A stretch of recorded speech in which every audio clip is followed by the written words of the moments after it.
Hello and welcome to another Tech Distractions video.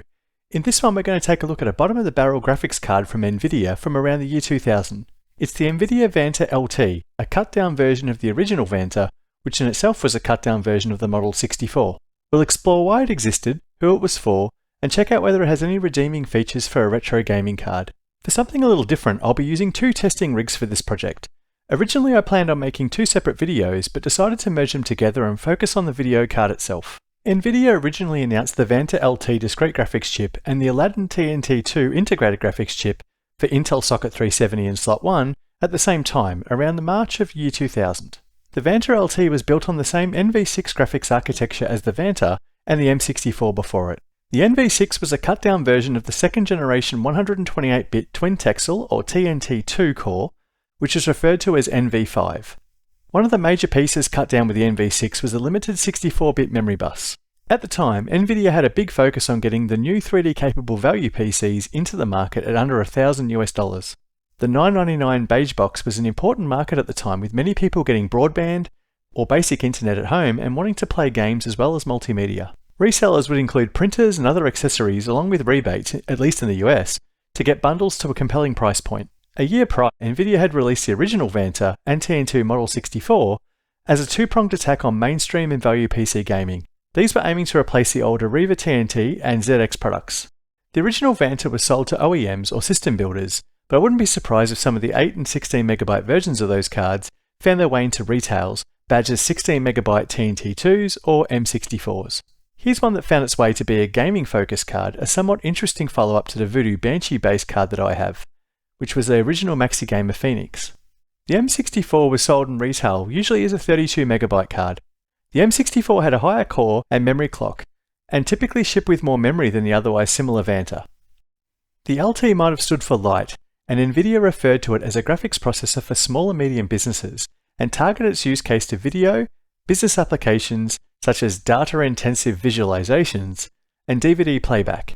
For all intents and purposes, it was just a downclock Vanta with a slower memory speed. No references to gaming or home users here. nVidia saw that market for the original Vanta, the Model 64, and by the time year 2000 rolled around, the outgoing TNT2 mid-range line.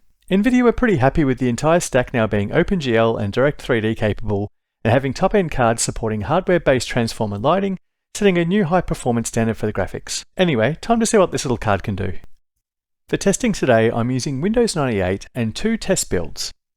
The first test rig I went with is the Gigabyte GA6LM7. It's a low-end Intel 440LX Socket 370 motherboard with a Celeron 400 on a 66 MHz frontside bus.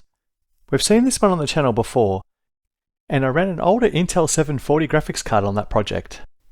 A Celeron 400 with its 66 MHz frontside bus was probably starting to get left behind at the time the Vanta was released, but I found it was a reasonable match for a test build, and I wanted to see if it would be a bottleneck for this little graphics chip. The second rig I'm using is an AMD Socket A, or Socket 462 if you prefer, based motherboard from Asus, the A7A266. I've paired it with the higher-end Athlon 1333, released shortly after the Vanta LT in 2001. I'm not going to suggest for 1 minute that you'd pair the Vanta LT to a high-performance CPU for this gaming use case. This was more for a curious comparison. I don't have many Socket 370 or Slot 1 boards. The ones I do have are either needing some repair or lack an AGP slot entirely. It's got a universal AGP slot as well, which is useful as I can't put this Vanta LT in any newer boards with AGP 4X or 1.5 volt slots. While the Vanta LT could come in 16 megabyte versions, my one is an 8 megabyte one, and like the Model 64 model above it, we have SD RAM connected to a 64-bit bus with 2 pixel shaders, 2 TMUs and 2 ROPs. Unlike the original Vanta and M64, the LT was only available in AGB 2X, so it appears that PCI support was dropped here. According to Everest, my card is a LEDTech WinFast 3D S320V, but there's no markings on this card, and a Google image search shows that it likely came out of a Dell of some kind. It has a typical Vanta LT stock clock of 80 MHz for the core and 100 MHz for memory. Has an estimated fill rate of 160 million pixels a second for both the pixel and texel, and a memory bandwidth of 800 megabytes per second. We get DirectX 6 and OpenGL 1.2 support, which is expected for a card at this time. I'm sticking to a familiar suite of Windows 98 SE era gaming benchmarks. For drivers, I'm using the nVidia Unified Driver version 21.81, released around September 2001. And while it's not the first driver to support the Vanta LT, I wanted to keep things as light as possible, and I found that newer drivers tank the performance of these lower end cards. These early nVidia drivers contain some useful features, including the ability to turn off VSync and to perform an overclock even on this lowly Vanta LT. After a few rounds of testing, I figured out maxing out the sliders to 100 MHz for the core and around 125 for the memory. I added a very small heatsink like the one you'd find on the Raspberry Pi, just to assist a little bit with heat. And even though this card normally runs cool without a heatsink, I thought just putting this one on and having a bit of an ambient airflow might help a bit. Starting out with Incoming, an earlier Direct3D title. At lower resolutions and colour depths like 512x384 and 640x480 in 16-bit, the faster Athlon makes a significant difference. Stepping up to 800x600 or 1024x768, the CPU's got less of an impact on the results, and overclocking the Vanta is where we see the increase in performance. At 1024x768 in 16-bit and 800x600 in 32-bit, the overclock lifts the Vanta out of the 20s and 30s and gets it up over the 40 mark. You might notice here that the 1024x768 32-bit is missing here. This is because of the 8MB of memory on the Vanta LT. This will repeat a few times in the results. With GLQuake being a bit of an older title, we can see a small impact on going from the Celeron to the Athlon. Overclocking the Vanta nets us about a 20% improvement, which is pretty helpful. We get a good frame rate at 640x480 in 16-bit, and with the overclock, 32-bit is breaking past 60 frames. If you were playing the single-player campaign, you could use 800x600 and still get a very good experience. With Quake 2, at 512x384 in both colour depths, and 640x480 in the 16-bit, we again see the Athlons pulling away here. For everything else, we see the Vanta is holding the results back. And I guess this is to be expected, as Quake 2 is a little bit more demanding on the graphics card. Quake 3 is probably a little unfair for the Celeron 400 here. In 16-bit modes, it holds back the Vanta, and you can see just how much Quake 3 likes the faster CPU with the fastest modes. 32-bit colour chokes up the Vanta here, and we see a big change even at 640x480 in normal quality. Like Quake 3, Expendable likes a faster CPU, and it isn't too kind to the lowly Vanta. Using the lowest possible quality settings and the Athlon CPU, the Vanta can max out at around 66 frames a second if you use the overclock. Otherwise it drifts down to 50s and 40s. Forsaken on the other hand is a very lightweight 3D title, and it plays nicely with older hardware, even integrated graphics. So there's no surprise at all here that results are very playable. Even though there's a big gap in the CPU results at the lower resolutions, I doubt you'd notice it much during playback of the game. For an early Direct3D game, Turok can still challenge many graphics cards and setups. We get a solid frame rate up to 640x480 in 16-bit colour. 800x600 is a little too much for the Vanta. A year and a bit later with Turok 2 Seeds of Evil, we see the Celeron being the limiting factor here, and struggling to render more than 40 frames. Switching to the Athlon, the Vanta can spread its tiny little wings and put out some pretty decent scores. 800x600 is perfectly playable here, especially if the Vanta is overclocked. Need for Speed High Stakes. For this one I'm using a demo version which is fixed to 640x480 in 16-bit colour.